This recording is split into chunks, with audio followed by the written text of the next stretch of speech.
Hello, welcome to Business Growth Insiders, Season 2, Episode Trace. That's 3 for you that don't speak Spanish.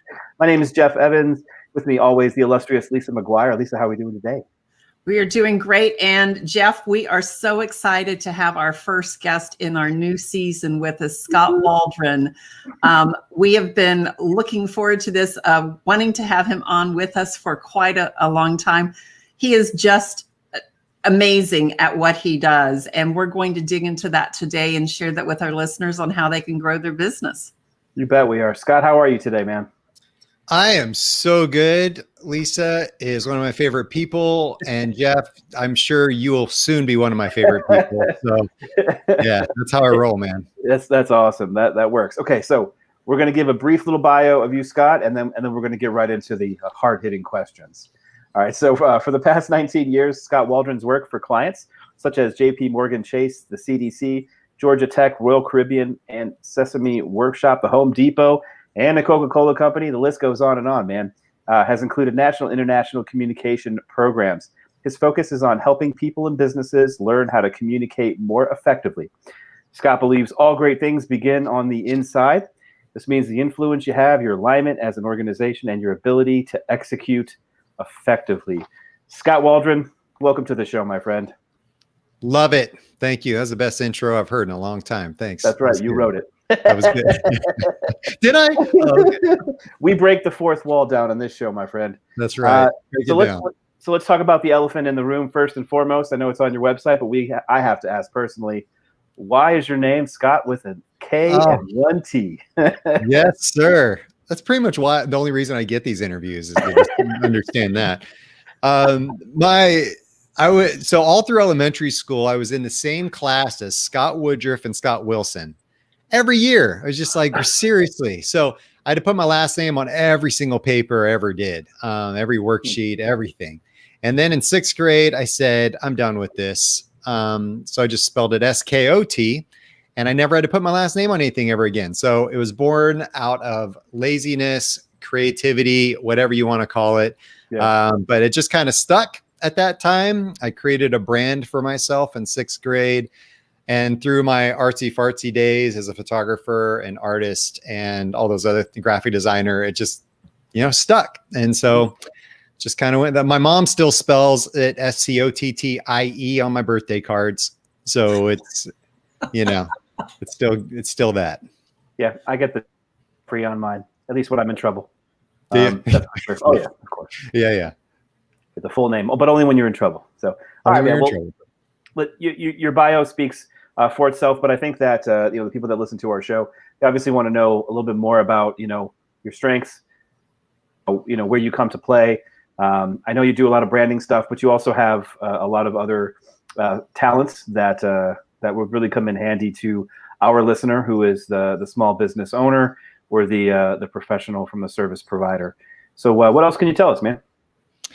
Well, my journey has been so as a graphic designer and running an agency, being the managing partner of a design firm here in Atlanta for now 10 years, and offices in Chicago and Vancouver. There's a lot of experience that goes into that world of creating external communication programs for, target audiences of people that want to buy your product, right? Things you want to sell people on. And that journey has been amazing. I've been able to help a lot of companies, and a lot of companies have helped me understand and refine my technique and how I feel about that. One of the things I always want to say in that world of the external communication world is it's really important to understand who you are first before you can truly understand who you are on the outside, right? And how you want to be perceived to your target market. And it's almost like you got to learn to love yourself before you can love other people. Well, you got to learn to understand who you are so that when you start selling to other people, it's in line and there's transparency and alignment and authenticity in that brand development. So when I talk about design, I talk about strategic design. It's not just hey, buy something off Fiverr and get a $50 logo. It's let's be smart and intentional about the way we design and create external communication so that it's authentic and real to who we want to be as a brand. So that's kind of the world I come from. And over the past few years, I've been making this transition into what I call internal brand development, helping internal teams communicate more effectively, just like I did on the external communication side, but now focusing inward, helping organizations be healthy on the inside so that then we could be more productive and more healthy on the outside with our marketing programs. So that's a lot where I focus now: vision, mission, values, purpose, team communication, alignment, identity within teams, better collaboration within teams, and helping them just like each other and not hate coming to work.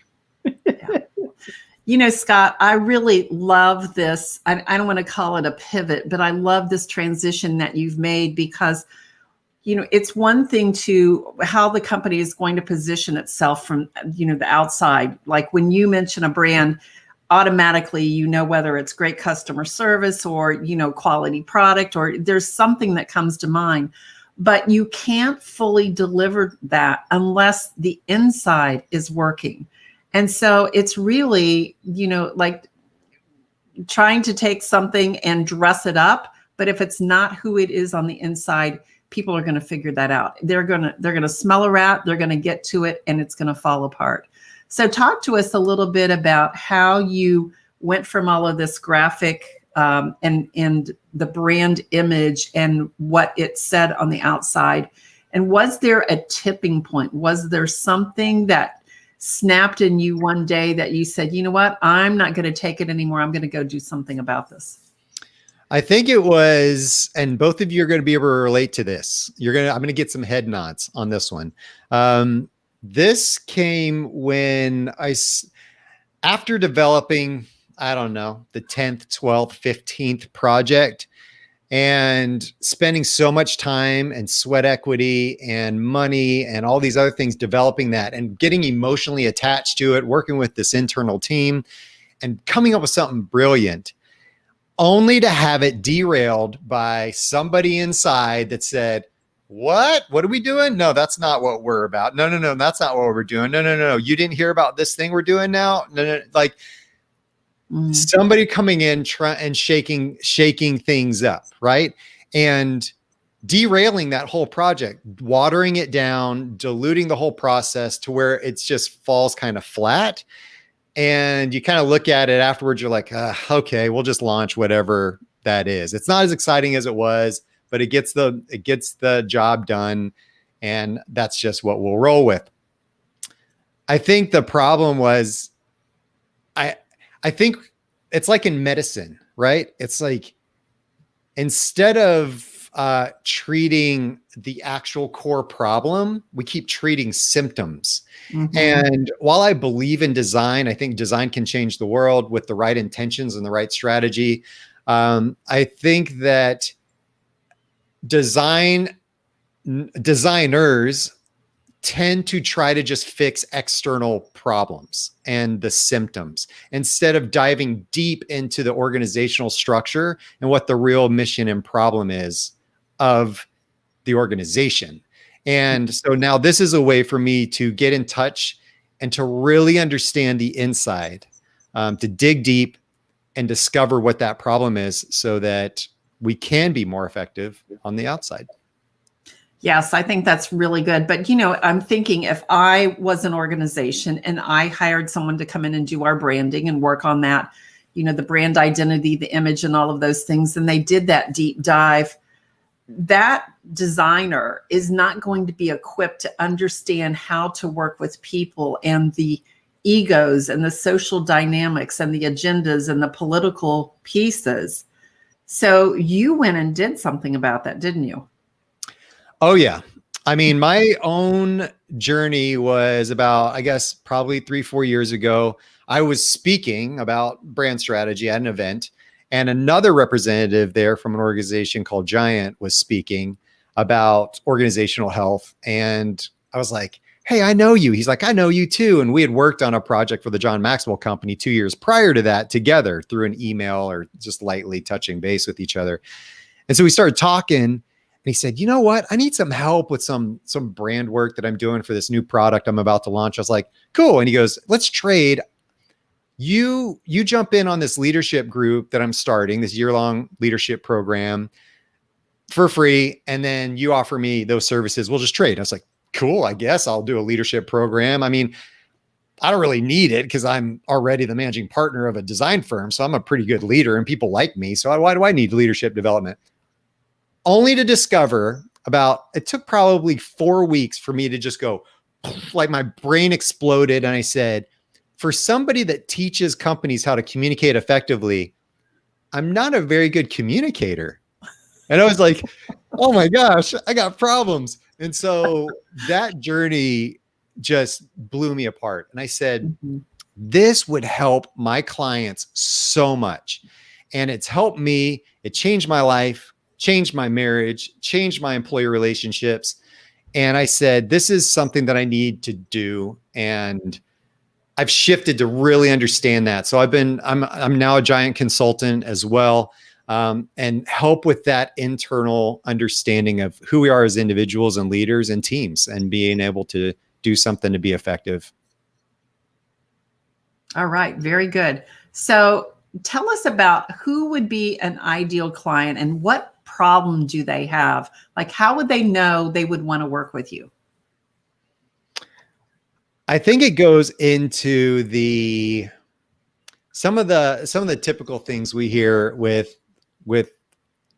unhealthy organizations, right? And maybe they don't know they're unhealthy, but misalignment, right?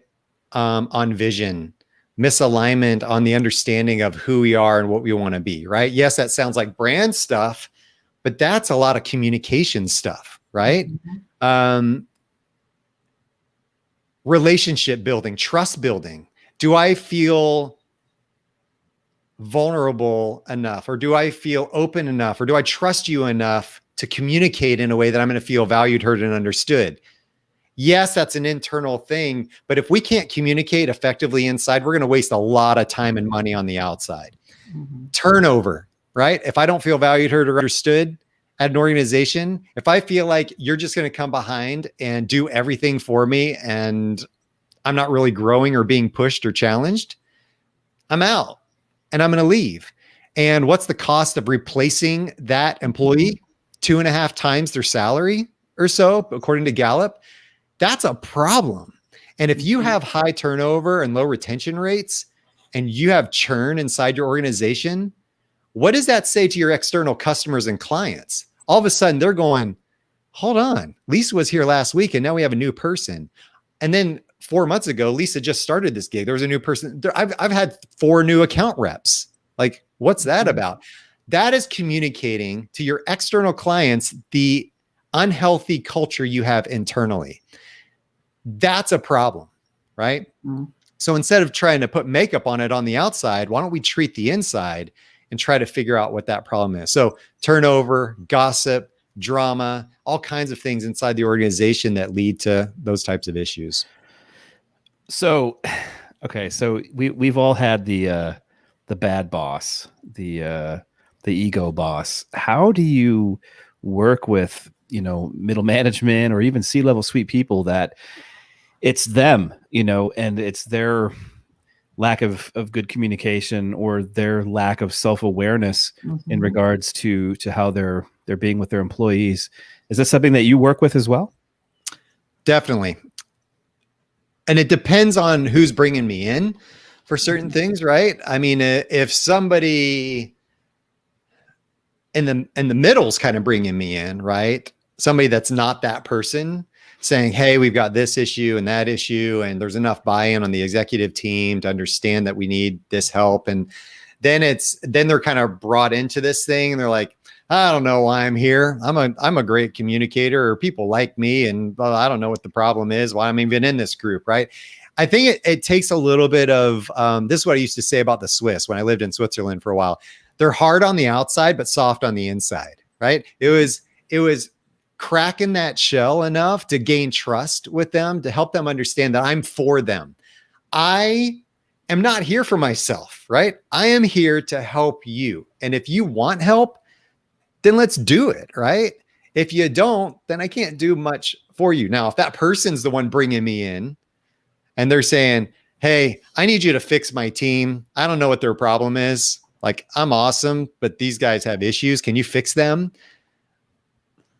I'll take that gig. I'll take that challenge because it usually will come back, and I'll show them through data, because that's what I use. I use data-driven people development to show them through data there's a problem. It's not me saying it, right? And if you want to see the data, it'll show you there's a problem. Wow. Data. Okay. So how in the world do you get something like this? Well, the platform I use, we measure 5 different things. We measure communication, relationships, alignment, execution, and capacity. So those 5 components, and then we take an average score of those. We can break it down by team members, and that's called the invincibility assessment. We do that every quarter and measure our growth and opportunities for growth in that with those assessments, which are going to allow me to customize training for you. It's 21st century people development. No longer is it, hey, bring me in for a 2-day workshop, and then a month later, you're all back to the way it was before. No longer is it, hey, here, read this book and expect your life to be changed. It's, let's use a 24/7 digital platform to get access to this training. I'm there to hold your hand and hold you accountable. And we're also going to do it for a fraction of the cost that you could do it with any other consultant, right? So that's what's really cool about this. And to show that data over time is the power. I'd say, hey, give me 90 days and I will show you a quantifiable ROI. I'll show you that, right? Through the data, it'll show you. And I don't think a lot of organizational health people can do that, honestly. Right. Yeah. I think you bring up a good point. Is a lot of this sounds touchy-feely, and we're dealing with, how people communicate, and again, egos and all of those, leadership type things that we don't want to look in the mirror and say, I might have a flaw. But having the data, you can't argue with numbers. That's right. And we've used data in design work in the past, and it's always like, hey, I didn't say it, right? This is what the market's saying. Yeah. You need to kind of open up, right? If you want to increase sales, or if you want to increase your brand image, we need to pay attention to this. Google reviews are Google reviews, right? Glassdoor reviews are Glassdoor reviews. Nobody writes a bad review on Google because you have a bad logo, right? They write it because they're customer service. It's the same thing on Glassdoor. Nobody writes a bad Glassdoor review because your lunch you provided last month wasn't as good as the one before. It's about my experience with my team, my boss, how I feel valued at that organization, etc. Right? That's your brand reputation. That is your brand, is what you hear about and what people say about you when you're not around. So that's the impact that can have. It's amazing. You because we talked a little bit beforehand about, and I wanted to talk about, customer loyalty, but I think you've pretty much nailed it with, it's actually the employee loyalty and getting retention of your employees that trickles down into the customer loyalty and the customer retention. When you have employees that are vanishing left and right, and I've certainly seen that in quite a lot of different businesses that I interact with locally, whether it's a restaurant or a retail shop. You get used to certain people, then all of a sudden they're gone, and then they're gone, they're gone. You notice there's a new manager in town, and it must be them. And then you stop going to that place. So, I mean, that's certainly something that I think even the smallest of organization needs to understand. And I think, we could tie in story brand into this as well, Lisa, because, being, having story for your employees really can help keep this boat. Yes, I think the part that's really important is people understand that they are a valued part of the organization. They have a critical responsibility that without them, the organization is not what it could be. And so I think bringing this in, I think, Scott, you do wonderful work with us. So how about jumping in and telling us, giving us some nuggets of wisdom of things that we might be able to do to help eliminate some of this churn, or some things that your process works through? Yeah, sure. Let me add one little tidbit back to what you were saying, Jeff, about the trickle down. You're right on, right? And I'll just give a quick example of that, and just say that the people we pay the least are the people that we trust with our brand the most. Okay. Mm-hmm. The person stocking the shelves at your grocery store, checking out at the grocery store, those are the people that leave a lasting brand impression on whether I'm going to go back there or not. I don't even know who the CEO of Kroger is, right? They're not the ones that are going to affect if I shop at Kroger or not. It's my experience at that with those employees. Mm-hmm. And if you have happy employees, just take Chick-fil-A, for example. Let's take Disney, for example. Any of those organizations that believe in culture, believe in values, believe in training, believe in employee engagement, and treating their employees like amazing people they are, unlocking their potential. Those are the people that are going to be willing to stand in 100-degree weather in Florida and smile for 8 hours and make my kids feel amazing. And they're happy to do it because they believe in something that organization believes, and they feel like they're amazing. You don't treat them well, they're going to create a bad experience for your customers and clients. So anyway, just on that same point, I just wanted to bring that up and make sure that's clear, because one of the first things we need to do is understand our people, understand ourselves first, know yourself to lead yourself, know who you are, and then we can learn to empathize and sympathize with other people around the table.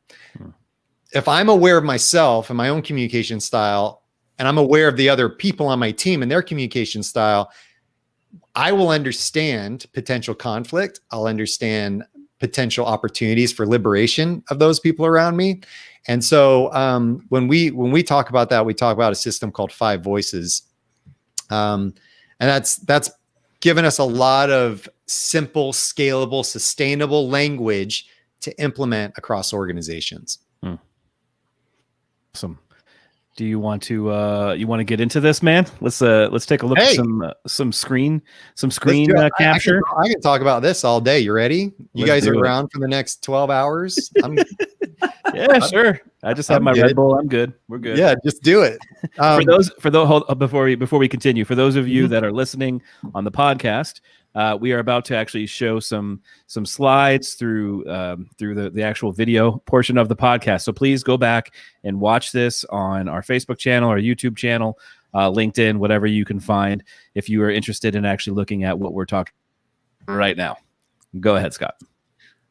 Right on. So I'll describe this as well for podcast listeners, but we have 5 voices, and we talk about these communication styles. This all is derived from the MBTI, Myers-Briggs personality assessment.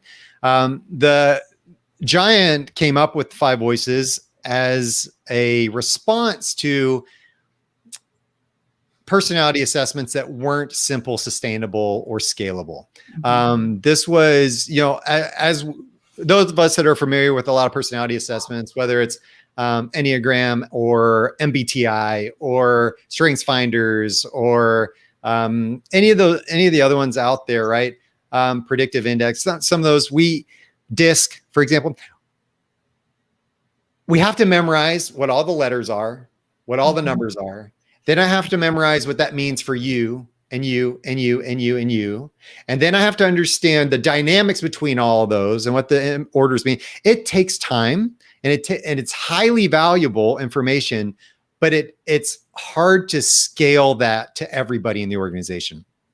So one thing that these guys did was say they were personality Yodas, is what we call them. They understood Myers-Briggs like that, right? But 16 personality types was hard to digest. So they boiled it down to 5.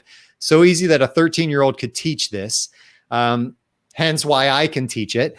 And First, we go from softest to loudest. Okay, the quietest voice to the loudest voice. And first, I'll just talk about nurturers. The nurturers of the group are your loudest. They're people. They're very about relational harmony. They don't like to ruffle feathers. They like everybody in the room to be accounted for and understood and feel like $1,000,000. They tend to downplay their own contribution and also kind of take a step back from contributing too much because they don't want to make other people feel bad, or maybe they just don't feel like their ideas are that good. So they just kind of like lay low. Okay. That's why they're the quietest ones in the group. This is 43% of the population, the biggest group.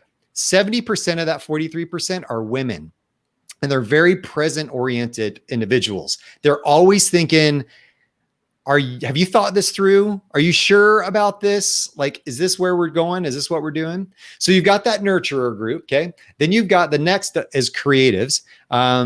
These are your out of the box thinkers. They always want to break the mold. They don't ever want to follow instructions. They always want to do things their way. They can see things way off in the future before anybody else can. They can warn, like that early warning radar system, and then say, hey, we should do this or we shouldn't do this. They're very future oriented. This only makes up 9% of the population. They have a hard time sometimes communicating clearly what's in their mind. Mm-hmm. They're internal perfectionists. They have a lot going on upstairs, and sometimes it doesn't come out exactly how they have thought it up in their brain. So we say there's gold in there. You just got to dig it out. You just got to like ask them lots of questions and dig it out, because don't take what they say first as gospel, because usually it's not. They're just kind of talking out their ideas. This is me. My wife sometimes will look at me and go, I have no idea what you just said. And I'm like, okay, hold on a second. Let me back up. So this is typical with a creative. Guardians are your process oriented people. They are systems. They are spreadsheets, data, accountability. Like they want a plan for everything. They are also very present oriented. This is 30% of the population. So guardians also, but they'll have a tendency to undermine their own influence because they will drill you with questions to the point where you don't feel trusted. You feel like, man, this person does not trust me, or they're just going to come behind me and do it anyway because I'm not going to do it good enough. Or right. It's that person that's right in what they say. They'll call you out on the things, but wrong in how they say it. They're not always super in touch with other people's feelings or emotions, nor do they really care that much all the time, because it's really just about the principle. Now, if we take those first three groups, nurturers, 43%, creatives, 9%, guardians, 30%, and we tally that together, we add that up, it's 82% of the population. 8 out of 10 people inside your team potentially feel undervalued, not heard, and not understood because of the last two in the group that take up all the oxygen in the room. They have the best ideas, the biggest ideas, and they're the loudest. So next we have connectors. They're your social butterflies. They love everybody's relation. They're always want everybody to collaborate. They've got best friends from high school. They really have a way of selling ideas passionately. They truly believe in connecting people to their aspirations and making that happen. They tend to take everything personal though. So if you go to a connector and they suggest a restaurant to you, like the best restaurant they've ever been to, or this best Chinese restaurant, you come back to them and say, yeah, it was all right. I mean, it's kind of like I've had some others that were better, and they'll go, maybe you just had a bad day. Maybe the chef wasn't good that day. Like that has to be in it. Or what happens is they'll go in the corner and just cry that nobody values their ideas good enough, right? So this is that's your connector, and then your pioneer is your loudest, but also the most forceful in how they speak. They are strategic, military-like thinkers that are brilliant when it comes to winning the overall war. They are willing to lose the battle. They don't care about today. They care about a year from now and how we're going to win the war. Profit over people, It's not that they don't care about people. They just understand there's casualties of war, and that we have to do this in order to win. And it's just the way you need. They go to bed thinking about problems. They wake up thinking about problems, and they're always churning. But they can come off insensitive. They can come off as arrogant. And this is how these groups work. Okay. So the connectors and pioneers will come into a meeting, spout out all their brilliant solutions and ideas, and then leave.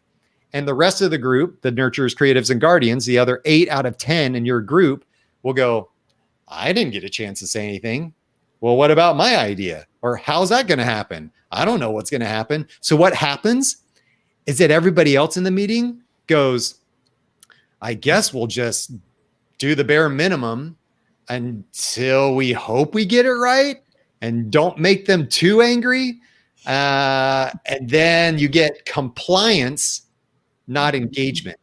And any employee that is just there to comply with your every need is not going to stay very long. So that's just part of understanding, first of all, your own voice and communication style, and then that of your team. So that was a long kind of description of those, but any thoughts on those and how they fit into whether it's story brand framework, business made simple, what you're doing there, or anything you've been working on? Well, I have been just like chomping at the bit to make a comment here because Scott, my team went through this. In my former role, we had a leadership team of about 10 folks, and learning what my voice was, that self-awareness let me understand that this is how people see me, and here's where I need to work a little harder. It also let me understand when I presented an idea, there were 2 people on my team that were guardians. So I knew whenever I was going to present an idea that there would be an immediate wall that went up and pushback saying, wait a minute, have you thought this through? How is this going to impact this?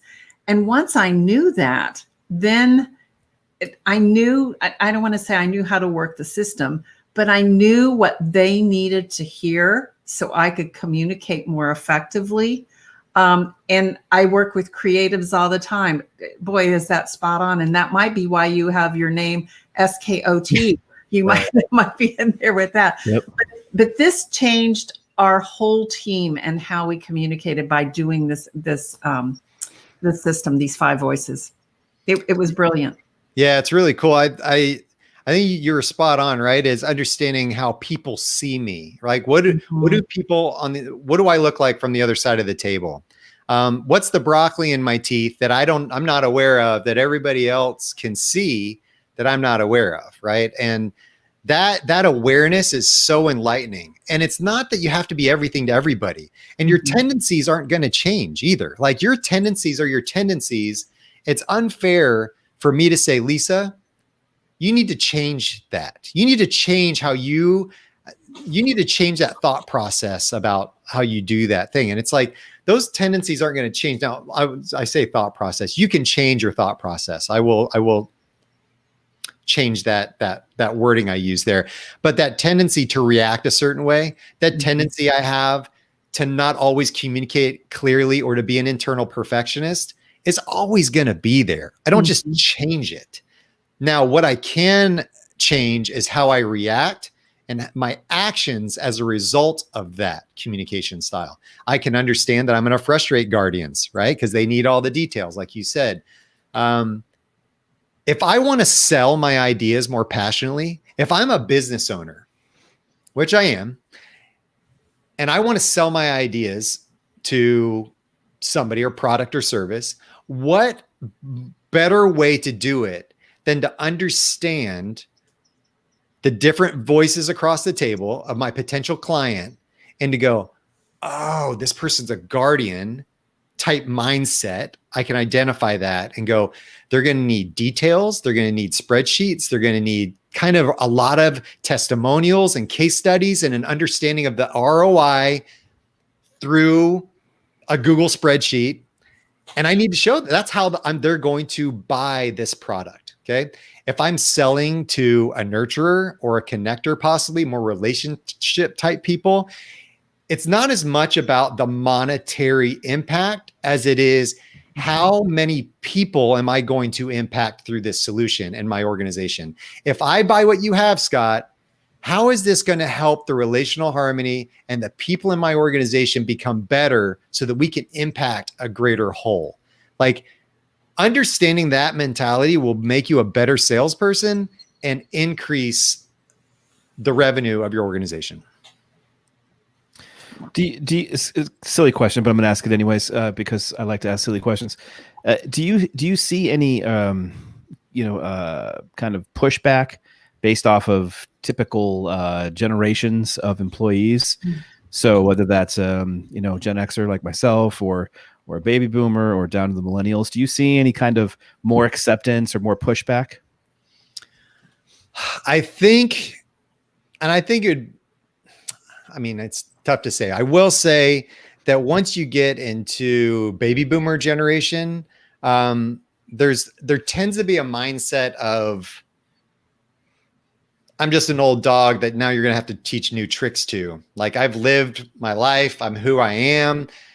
It's just kind of the way I got to deal with it. I mean, talking to my 80-year-old dad and trying to teach him that, hey, Dad, mom needs certain things and how, and he's like, we've been married 45 years and we've gotten this far. I don't need that. I think that mentality exists in corporate America too, right? It's, I've built my career this and I've gotten this far. Why do I need that? And I think if you can help them understand that the generations coming up are more purpose driven, that they are more about aligning vision with their own personal vision, with the corporate vision, that feeling heard and valued, understood is going to keep them around longer, therefore increasing productivity and execution and capacity in your organization, then you're starting to help them understand the benefit overall of what this means. And it all comes down to relationships and communication. Everybody tends to think that just alignment and execution is going to fix everything. They come into the boardroom and they say, everybody, let's get on the same page and get it done. Why can't we just get on the same page and just get it done, everybody? And then they leave. And everybody's like, okay, let's get on the same page, everybody. And then let's just get it done. But without that trust of relationships and communication first, you're not going to have true alignment. You're not going to have effective execution, and you're not going to have increased capacity. Those things are all going to diminish based on that communication relationships part that comes first. Jeff, I think that was a great question. And I think, Scott, you brought out, how is it going to impact that person who doesn't want to accept it? If I am responsible for, staffing and I have to rehire and rehire and rehire for this position, there is a war on talent out there, and it is hard to find the right fit. And then once you find them, you've got to keep them. And so do you want to keep going through that again? So I think, really highlighting what is at stake. And the other piece about these 5 voices, it's not something you're telling someone they are. They take this assessment. They're the one that puts the input in. They gave the answers. This is not something someone external is telling them. Yeah, it's definitely a journey. And you're going to massage that voice order, right? I mean, there's a free assessment you can take online. But really when somebody's coaching you through this process, when I coach individuals, when I go through this process myself, it was a journey. It's that aha moment, it's not only understanding what you are, right, in that voice order, but understanding the why behind it. So that's where the action comes in. It's like, then all these light bulbs are going off. And I know that those that have taken personality assessments understand what I'm talking about, whether it's DISC or Enneagram or Strengths Finders or MBTI. You take these assessments, you're like, yes, that's me. I get it. I understand. I feel like the problem is it's a cool document. It's a cool report. It's a cool thing I just realized, but then I put it in my desk and I never do anything with it. And without accountability or action, nothing is going to change. You never drive true behavioral change. It's just, okay, information, but information transfer doesn't lead to transformation. Information transfer is just what it is, but without the action, nobody's ever going to transform to be that better self, right? Which is what StoryBrand preaches a lot. Am I right, Lisa? That is right. That is right. The aspirational identity of who you want to become. That's right. Okay. So I want to back up just a little bit again, just for people that, to again reiterate, this isn't just, personality assessments here that we're discussing, but this is literally getting down to self-aware as to each individual, employee that you have, your management, your ownership, and being able to not only just speak to these people, but also understand these people, have people understand you to a point, so that when you're the owner of, say, Publix, and you have employees that you'll never meet, and they're the face of your company, that they're happy, that they're doing a good job for you, they're there for your customer, because if it goes down again, there's that word, but it trickles down again, and you have employees that are unhappy, that comes out in their actions. And boy, I witnessed it so many times on earth, so many times, that it's such a shame, because as an owner, you put so much time and effort and sweat and blood and tears and money into your business, and then it could be demolished by the lowest paying employee, right? Like you said, Scott. So I just want to make sure that everybody remembers that. That's a huge takeaway from me. When I'm talking to the businesses that I work with, yes, I work with them in more of a marketing and return on investment point of view. But the fact remains that you gotta talk to your business owners about this. You got to talk to your employees about this. You got to make sure that everyone's being treated good and fair, if you will, so that you don't lose your customer base. It's huge. It's so much more expensive to run marketing campaigns than it is to keep a customer if you just treat your employees right. You know what I'm saying? Right. I mean, I don't know that the last person was like thinking, or last business owner is like, yeah, I'm okay with customer churn. Like, it's cool. We got a high churn rate, or we have a ton of turnover, but that's all good. Like, I'm okay with training people over and over and over and over and over again. It's like, nobody's cool with that, and understanding the impact that investment can make is truly enlightening. I think here's one thing I've also noticed in working with a lot of small businesses and organizations over the years, is that too many small business owners, and I want to caution your listeners, viewers of this, rely too much on quick fixes. And I get it. I'm a small business owner. I'm in survival mode sometimes, and I get it. But without the long-term strategy, and if your head is down, focused on the day-to-day tactics and that battle, you're never going to win the war. Okay. Those tiny micro battles are going to take you down, and you've got to have a longer term strategy, as opposed to just, hey, let's just put a Band-Aid on it and we'll get to that later. Just put a Band-Aid on it. I just need a quick thing. I just need this really quick, just that really quick. And that mentality will drive you into this way of running your business that is responsive and reactive, as opposed to proactive and intentional. Yeah. You're starting to sound like a pioneer, Scott. Oh, my pioneer is my third voice. So it creeps up every now and then. It creeps up. I can relate to that. So Scott, tell us, if someone wants to work with you, what's a typical engagement? Like, what does that look like? How long? What's that process? So when I work with clients, I always start with the self-awareness first, right? It's you got to be aware of yourself first, and then we'll get to the team. So we always start with 5 voices, and taking a baseline of our own personal health using tools like the Peace Index or the 70-30 principle. I can explain what those are some other time, but those are tools that we use to really understand and gauge where we are as leaders, as employees, as team members, as spouses, as community members, so we can understand our baseline, so we know where we're going. So we always start out with that. I love working with teams inside of organizations. Specifically, I do have also training groups that are more like masterminds, where there's business leaders from different organizations inside of those groups.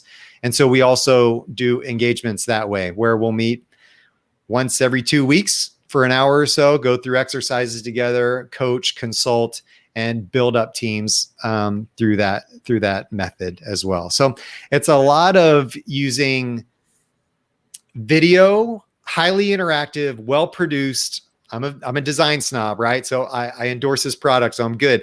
But highly produced, short, bite-sized 21st century learning tools, right? Videos that are 2 minutes, 3 minutes, 4 minutes, mobile enabled, beautiful. We call it Netflix for people development. Like it's a beautiful interface. Like, and the data that comes out of that for teams is really powerful. Everything's on the platform. It's transparent and it's simple, scalable, and sustainable. Very That's good. awesome. Now, Scott, do you have? Well, actually, I know you do. So let's get into it. You have a free communication assessment that we're going to make available to our listeners, viewers. All that information will be in the show notes. But basically, it's giant.tv/5voices/30 days. Again, giant.tv/5voices/30 days. And you're offering a free 60-minute coaching session as well. Am I? Awesome. That's odd. Did you throw that in there? That was you, wasn't it, Lisa? I'm just kidding. I'm just kidding. I would love to. That would be awesome. I have no problem doing that. I as an offer to serve, I want to serve first. I want you to understand I'm for you, and you will get something out of that coaching session. You'll take the 5 Voices assessment. I'll coach you through that. If it's good for you, let's do it, right? If it's not, you are still going to learn something from that coaching session. It was a way for me to serve you. Absolutely. I mean, this has been an amazing masterclass, really, in employee retention and customer retention. So, Scott, I thank you for that. Lisa, parting words for Mr. Scott? Yeah, I just appreciate how your heart really is to make organizations thrive. And you started from the outside, but you saw what the core of the issue was, and you did something about it. So you're going to, make things better for all of us as clients and customers, but also for business owners to be able to have the business of their dreams. So thank you for the work you are doing, Scott. Yeah, man. Well, thank you both for pushing hard. I know that we're all here in this local community and helping businesses grow. And I call it the enabling the dreamers to be who they were designed to be, right? It's like the little fish with big dreams, these small business owners, entrepreneurs going out, building something awesome. Do it. Yeah. Yeah. We absolutely love our small business owners. That's why we do what we do, for sure. And obviously the show, we do it for free for these business owners. We want people to not only, survive, but really, business and stay open. It used to be, let's help our small business. Now it's stay open because of all of the garbage that these businesses have been through in the last year. And we're only getting the beginnings of it. I have, some fears for some of these businesses moving forward. They're just not going to be able to stay open. So it's, our goal to just do whatever we can, man, to just try and help. Next week I'm going to be doing a Facebook ads masterclass live, where we're going to how to do lead gen through Facebook, and giving it away as an episode just to help. We got to help.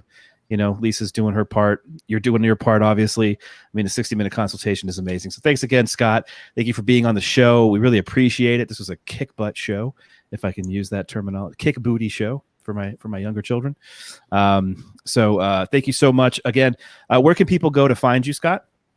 Just my website at skotwaldron.com, skotwaldron.com.